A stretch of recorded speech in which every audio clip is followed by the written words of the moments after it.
texte en ligne de Nombre 13, verset 1. C'est vraiment dans la pensée de Dieu. Dieu ne veut pas que nous soyons une place. Dans la pensée de Dieu, Dieu veut que nous puissions croire, Dieu veut que nous puissions aller de l'avant.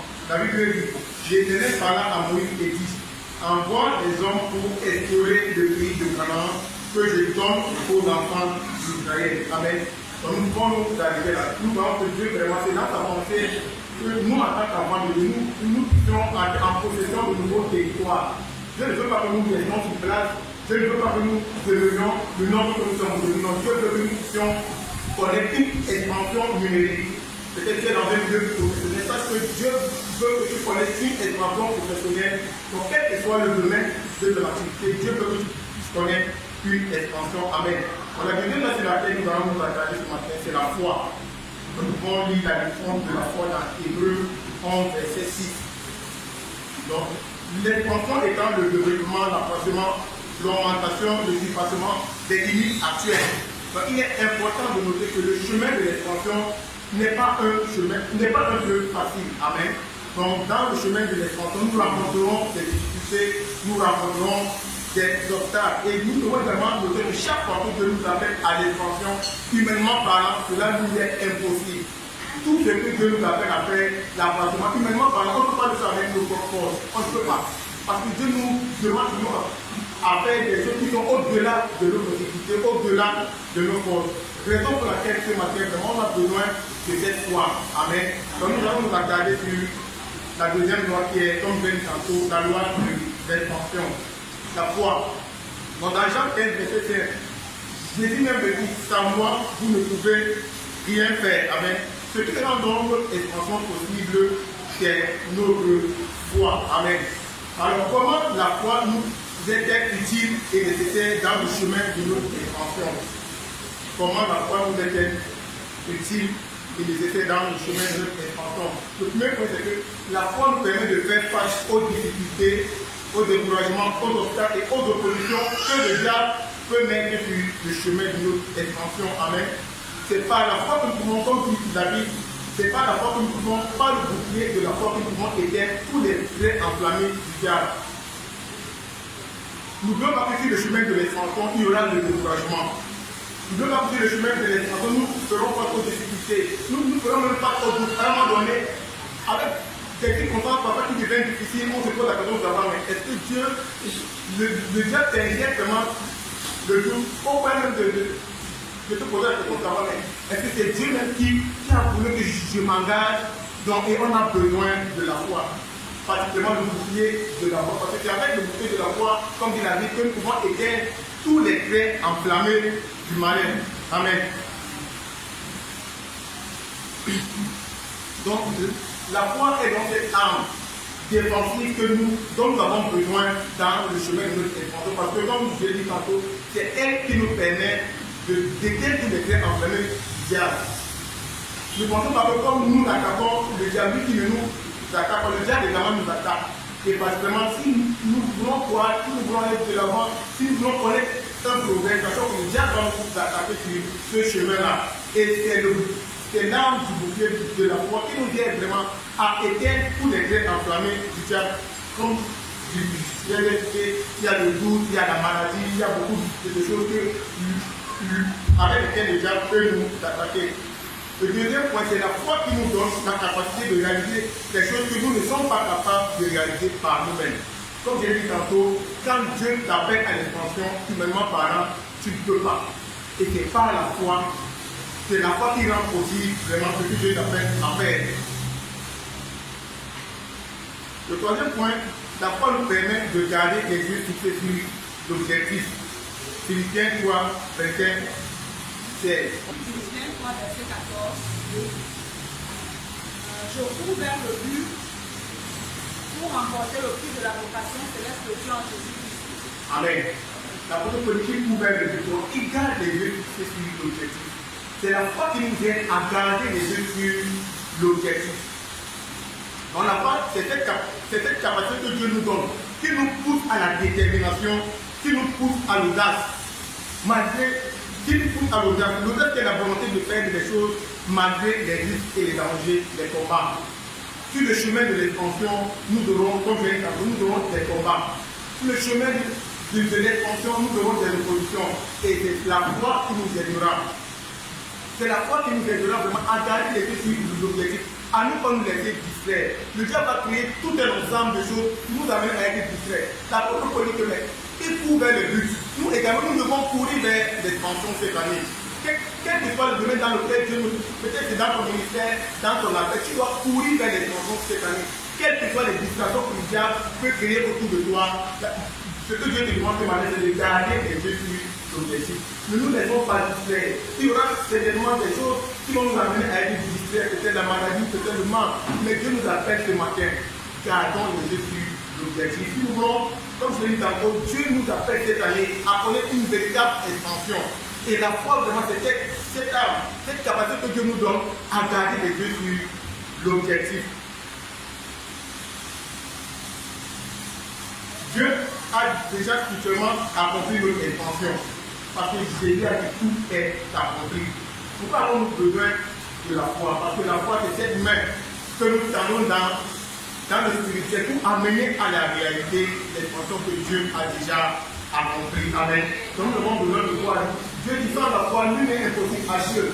Les choses de Dieu ne se reçoivent pas par notre force, non, les choses de Dieu se reçoivent par la foi. Donc il est donc important que chacun d'entre nous, bon, comme dit, la foi est l'une des armes capitales et essentielles dans le processus de notre expansion.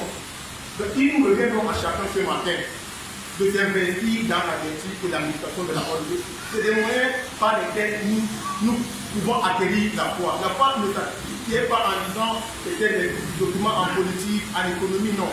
La foi s'acquiert lorsque nous nous investissons dans la lecture et la méditation de la parole de Dieu. Et notre foi doit également, Dieu nous appelle à faire des progrès dans notre foi parce que l'expansion, c'est une marche. L'expansion, c'est un processus. Au plus et à mesure que nous avançons sur ce chemin, les difficultés vont de plus en plus grandir.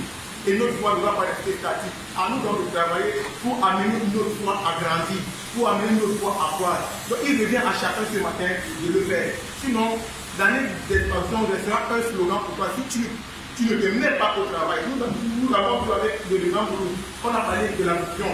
Dieu nous appelle à sortir de notre zone de confort. Comme nous disions, l'homme naturellement n'aime pas souffrir.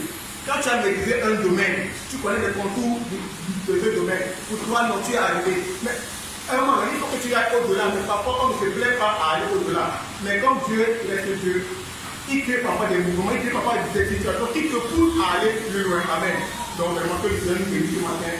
Nous méditons davantage sur les âmes, sur cette âme-là, étudions davantage afin que nous soyons capables de l'utiliser au moment opportun. Que le Seigneur nous bénisse. Allons prier pour Dieu. Seigneur, vraiment, donne-nous une foi inébranlable cette année. Une foi qui, peu importe les vents, va tenir. Quand dit Seigneur, donne-nous une foi ferme.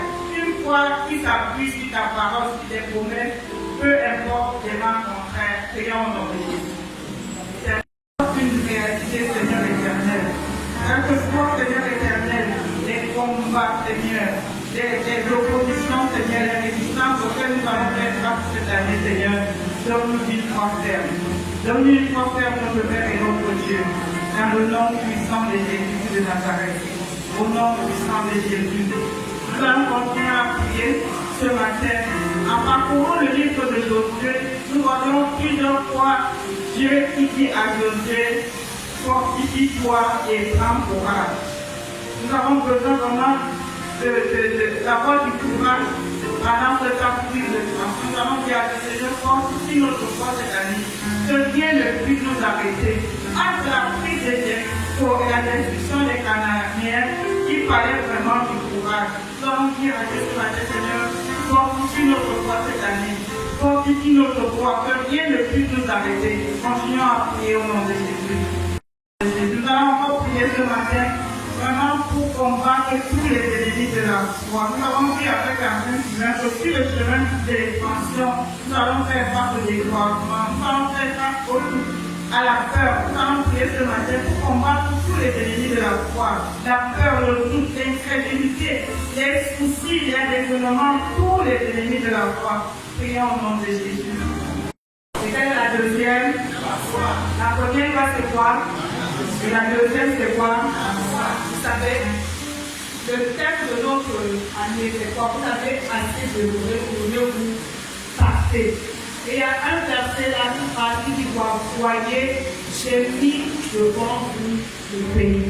Comme le gouvernement vous l'a dit le dimanche dernier, il n'y a pas d'expansion sans vision. Tu dois voir quelque chose. Alléluia. Tu dois voir quelque chose de cette année. Tu ne peux pas posséder ce que tu ne vois pas. Tu ne peux pas entrer dans ce que tu ne vois pas. Tu ne peux pas réclamer ce que tu ne vois pas. Tu ne peux pas te lever et combattre ce que tu ne vois pas. Il faut voir quelque chose cette année.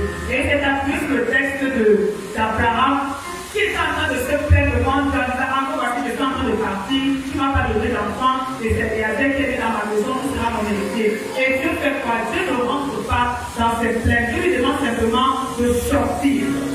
De sortir de son monde de pensée, de sortir de ce à quoi il croit, de sortir et de regarder, de lever les yeux. S'il est possible qu'il compte les étoiles des cieux, ainsi sera ta postérité. C'est ce que le pasteur nous a dit le dimanche dernier. Parce que tu ne peux pas aller posséder ce que tu ne vois pas, tu as besoin de voir. Cette année, tu as besoin que ta vision se lâche.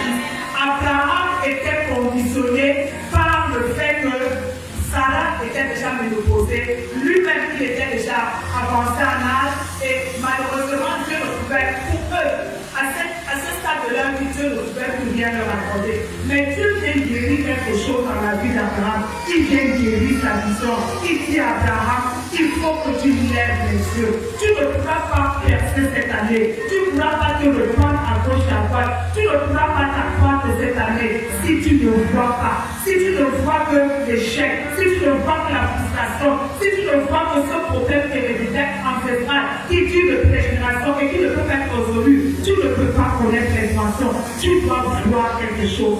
Et ça, quand il a dit voyez, j'ai mis le pied devant toi, il y avait des gens qui s'en allaient. Mais qu'est-ce qui allait aider ces hommes et ces femmes d'aller conquérir? C'était leur foi. Sans la foi, tu ne pourras pas accéder à d'autres territoires. Sans la foi, tu ne pourras pas posséder tes possessions. Sans la foi, tu ne pourras pas. Tu as besoin de la foi dans le miracle, la foi dans l'impossible. La foi, tu en as besoin cette année pour connaître l'expansion. Alléluia. Dieu ne te montrera jamais ce que tu es capable de réaliser. Généralement, ce que Dieu nous montre, pas au-delà de notre force, pas au-delà de notre intelligence. Mais qu'est-ce qu'il veut? Il le fait exprès parce qu'il veut que nous nous appuyions sur lui. Parce qu'il veut que nous comptons sur lui. Si te donne ce qui est à ta portée, tu vas le faire avec ta force. Mais parce qu'il veut que tu t'appuies, que tu mettes ta foi sur sa sagesse, que tu mettes ta foi sur ta force, que tu mettes ta foi sur ta capacité, il te donne, il te montre ce qui est au-delà de toi. Tu as besoin de la foi cette année. Tu as besoin de la foi. Dis la foi. Dis dans cette bataille la foi. Dis la foi. Tu as besoin de la foi cette année.